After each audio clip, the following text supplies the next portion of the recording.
Dragon Age Origins was released in 2009 by EA subsidiary Bioware. The game came out to strong fan and critical approval. The PC version, which is the version I played, has a 91 rating on Metacritic, a 9.5 on GameSpot.com. It won Best RPG at the VGAs that year, as well as IGN's PC Game of the Year. The Academy of Interactive Arts and Sciences Role-Playing / Massive Multiplayer Game of the Year 2009 award. It was given an A rating by OneUp.com, and GamePro gave it a 5 out of 5.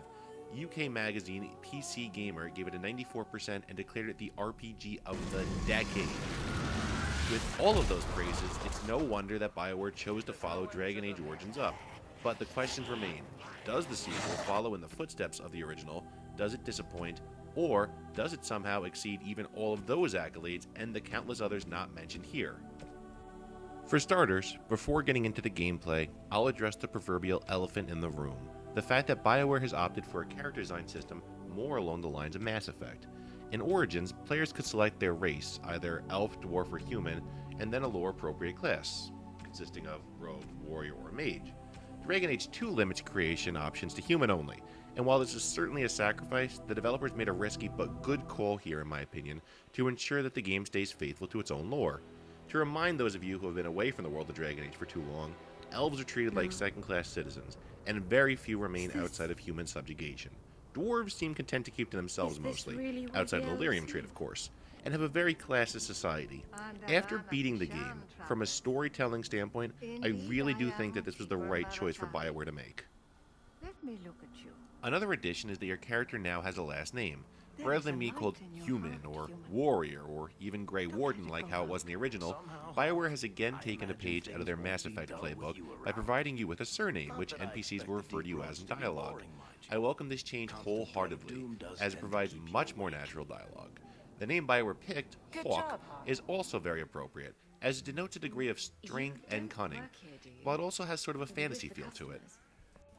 Character creation is an ugly thing. Repeating their mistake from Origins, Bioware has left the screen just too dark. The characters don't always come out looking in the game how they did when you rendered them. Faces often appear bulbous, and while I know that there is an optional patch to fix this, it's something that should have been taken care of before the launch. On a positive note, your data from Origins can be transferred for continuity elements in the overarching storyline, which is something I would expect from Bioware, but also part of the reason I respect them so much as a developer. Now, before we go any further, let me warn you now that there will be spoilers in this video, both for Dragon Age Origins and pretty much everything in the demo. I will do my best to keep other spoilers to a minimum, but due to the nature of the game, it is nearly impossible to really review it without touching upon some things within the game which certain people might consider spoilers. Really though, if you haven't played the original by now, you should probably stop watching this and come back in a week after you've beaten it. Alright, now to get to the meat of it. Dragon Age 2 begins during the attack on Lothering from the first one. You play as Hawk and have previously mentioned options as your classes. Like the original, you have available talents to allow for class customization, but they are a lot more organic now, and are definitely an improvement over the grid-like system of Dragon Age 1. Contrary to the previous game, the Warrior now has some really interesting gameplay elements and isn't relegated to mindless hack-and-slash roles or that of the tank. In fact, two of my new favorite mechanics are the ability to either act as a mana battery for your team as a warrior, or to tank with a two-handed weapon. While in difficult boss fights, the old sword and board might still be optimal, it's still nice to have the options. To offer a brief insight into the new warrior talent trees, Weapon and Shield is your standard tanking spec. It focuses on heavily defensive abilities as well as large mass threat-inducing AoE attacks. Two-handed is designed for DPS and has a lot of cleave mechanics and AoE strikes, as you might have just seen.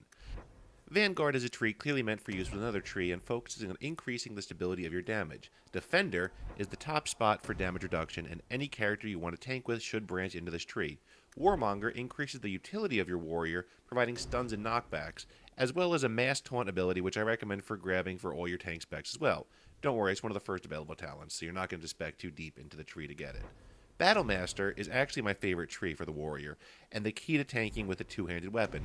There are sustained states which provide you with great threat generation, as well as an interesting mechanic that allows you to readily produce stamina for yourself, and then share it with your allies in the form of stamina or mana, depending on their class. At levels 7 and 14 for every class, you gain specialty points, which allow you to unlock additional talent trees, which you can then spend points in regularly. The tree best for tanking that you unlock is the Templar tree, which has some solid passive talents as well as crowd control abilities. The Reaver is based on the notion that misery loves company, and is the closest thing to a blood mage for a warrior. In short, you take a lot of damage, but dish out a ton of it as well. Berserker is a somewhat bland tree, providing benefits from killing enemies. The rogue in this game has two viable options for play, either dual-wielding one-handed weapons or using range-based attacks. This of course is in addition to their standard utility of disarming traps and picking the locks of treasure chests. The dual-wield tree is great for single-target DPS and makes boss fights a lot quicker. It also unlocks the unforgiving chain mechanic, which gradually builds up until you unleash it with a finishing maneuver, which does more damage the longer the chain. Archery is the range tree with a good amount of AoE. Sabotage is the debuff tree, and focuses on crowd control and reducing your opponent's utility, and I highly recommend it for any type of rogue. Specialist is full of sustained states. Scoundrel is a strange tree, and seems to have a little bit of everything you might want, with the catch being that to unlock them, you oftentimes have to grab talents you might not be interested in otherwise. Subterfuge is the stealth tree, and provides a constant threat reducing buff, which becomes a bit redundant once you unlock your specialty trees, unfortunately. The first specialty tree for rogues, Shadow, is all about misdirection and has multiple methods of redirecting an opponent's efforts and reducing your own threat. Duelist turns your rogue into a bit of a tank, providing a taunt and an abundant amount of damage reduction and mitigation talents. Assassin is the perfect addition for the dual-wield rogue, providing even greater single-target damage, and flat damage buffs all around the board. My favorite class, however, is the Mage. To me, if I'm going to be playing a fantasy game, I want to do fantasy stuff, which means shooting lightning bolts out of my hands and raining down fire. For a DPS tree with a bit of utility, your best option early on is Elemental, which has debuffing and minor crowd control in the form of frost-based attacks, as well as hard-hitting fire spells. Primal is very similar to Elemental, but with only slightly different mechanics and utilities attached to the spells, and decisions between the two might ultimately just come down to personal preference. I actually picked Primal for my mage, but let me warn you now that there is an abundance, a plethora of plus fire damage gear in this game, and it really might make Elemental the better choice. Spirit has talents that focus on hurting opponents while also benefiting yourself, as well as debuffs for enemies and debuff cleansing. The Arcane Tree is all about controlling the battle. Entropy is another debuff tree, one that I honestly find to be quite weak, although that might just be a result of my playstyle. Creation is the party buffing tree, as well as providing the only healing spell that you as a mage will have available early on. When you unlock specializations, you will also unlock more healing talents in the Spirit Healer tree, which provides a sustained state which increases health regen for all party members affected, a resurrection ability, and an AoE healing spell. Best yet, this provides you with the ability to remove Anders from your party. Force Magic has some good damaging spells with low cooldowns and provides great crowd control utility. Finally, Blood Magic turns your health into your mana pool at the cost of the ability to be healed traditionally. But unfortunately, outside of the ability to turn an enemy into an ally, I found this tree to not be worth the hassle, and I recommend just using Merrill if you want to play around with Blood Magic. As you might be able to tell, I'm not a huge fan of a lot of the characters in Dragon Age 2. It's got a bit of the same problem that Mass Effect 2 had with me, in that there's one universally enjoyable companion, and then a lot of archetypes and filler. Side quests and character-specific events do unlock a bit of personality from the group, but for every gem you uncover, there's undoubtedly 3 lumps of coal. Depending on what class you select, also depends on which sibling character dies. Hey, I warned you there would be spoilers from the demo. If you pick the warrior or the rogue, your warrior brother Carver dies, saving your mother. If you pick mage, like I did, unfortunately, he survives. Carver is just about as obnoxious as possible, and you'd expect him less in a Dragon Age game and more at a My Chemical Romance concert. Since I primarily played a mage, I haven't gotten to know Bethany that well yet, but from what I can tell, she's just kind of bland. But again, compared to Carver, that is a blessing. To put it bluntly, Anders, Isabella, and Fenris are forgettable. They offer very little in terms of actually adding to the plot outside of situations that are handled very heavy-handedly. I'll sum up their personalities, respectively, with one word each: whiny, skanky, and stoic. And to add 5 more words to stoic as a preface, trying too hard to be. Abilene, the warrior you meet during the opening, is a mostly silent type, but does have some depth. In fact, that's very much the case with Merrill as well, and both characters only become fleshed out through extenuous side quests. Mind you, I don't mind character-specific side quests, I just don't think it should be essential to dredge up whatever personality bit they might have. And yes, honestly, these two were two of my favorite characters in the game. Finally, there's Varric, who acts as the game's narrator, and who manages to pull off the loyal, comedic sidekick role perfectly, all the while possessing an inner depth that makes you care about him. He's the perfect successor to Alistar, but unlike Origins, he's by himself in terms of being a real character, and it seems like the development team just used up all their best quips and ideas on him. To aid in the development of these characters, and yeah, I'm sure you could hear the air quotes there, and the world at large, Bioware has implemented what I've dubbed the Wheel of Emotion. The dialogue UI now encompasses an icon which represents the specific tone or intent of what your character is going to say. No longer will you accidentally be sarcastic, or, perhaps worse, say something sincerely you meant sarcastically. It's difficult to say too much without spoiling a lot.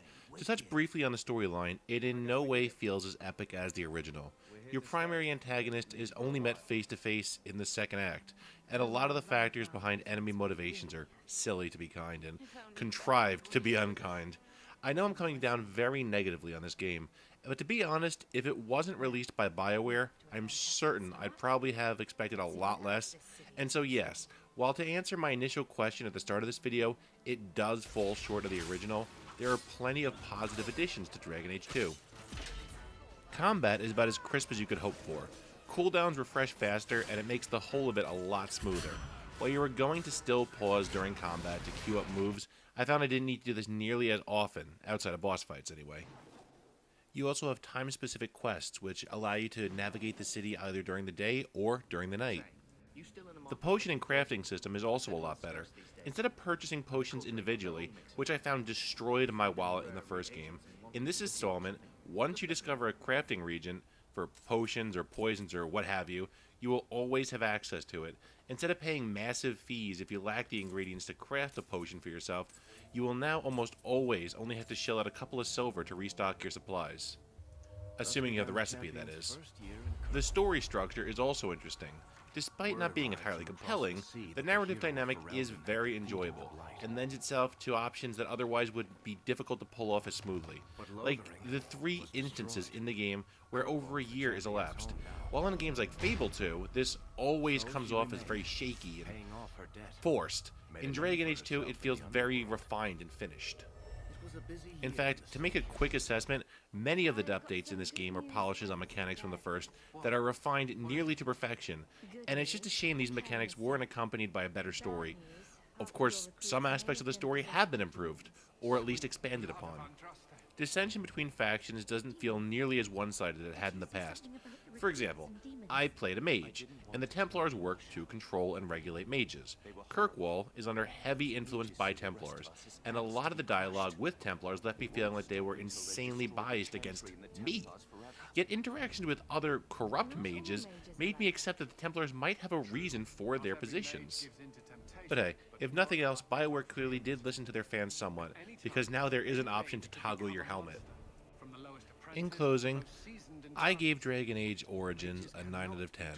Dragon Age 2, I offer a 7.5, and I really do recommend it to fans of the genre and Bioware fans in general. Go into it with expectations not too swollen, and you will enjoy it. Just not as much as you might have other Bioware titles.